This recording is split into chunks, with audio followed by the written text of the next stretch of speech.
But one thing I want to talk about here, Pat Miletich told us last week, as Ron was interviewing after he gets his knockout over Thomas Denny, you know, he did mention, you know, Winky Wright, he talked about, I mean, he's serious about this, maybe thinking about a boxing thing coming up down the road for Pat Miletich. Maybe.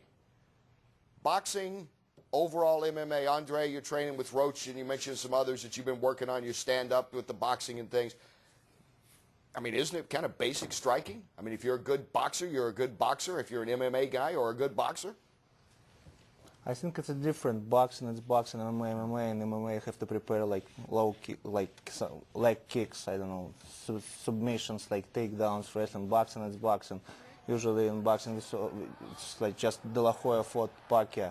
It was everything about strategy, about technique, but MMA is different. I don't know.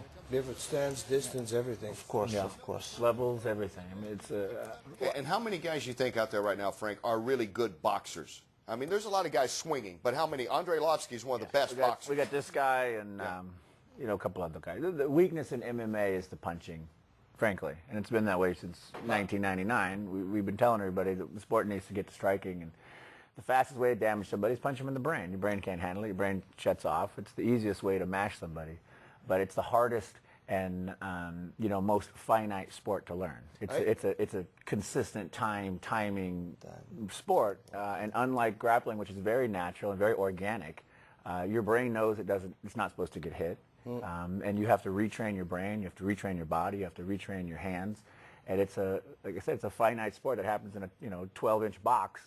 In MMA, you know, is a full body sport. It's just the light years of difference. I love boxing. Boxing was my first love, and it's the only sport I watch. I don't watch MMA at all. Huh, I watch boxing. What? Yeah. You don't watch HDNet fights? Is that I what watch you're saying? HDNet fights, but I don't watch MMA because the sport of MMA has progressed very little in the past 10 years, in my opinion. I don't, you know, I watch it because it's my art, and I'm studying the art when I watch fighting.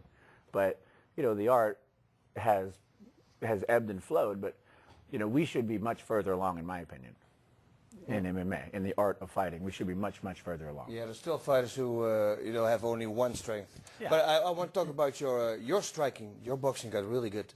I mean, you made huge improvements. Well, remember since I fought you, I had absolutely no strike, and that's what my nose looks like it does. But you know, I realized after I fought Tito. I mean, I beat Tito with striking. Yeah, I beat him with striking. Tired. It was a great made him tired, and I made him scared I was going to knock him out. That's all I did. I didn't do anything, but make him tired and fear the knockout.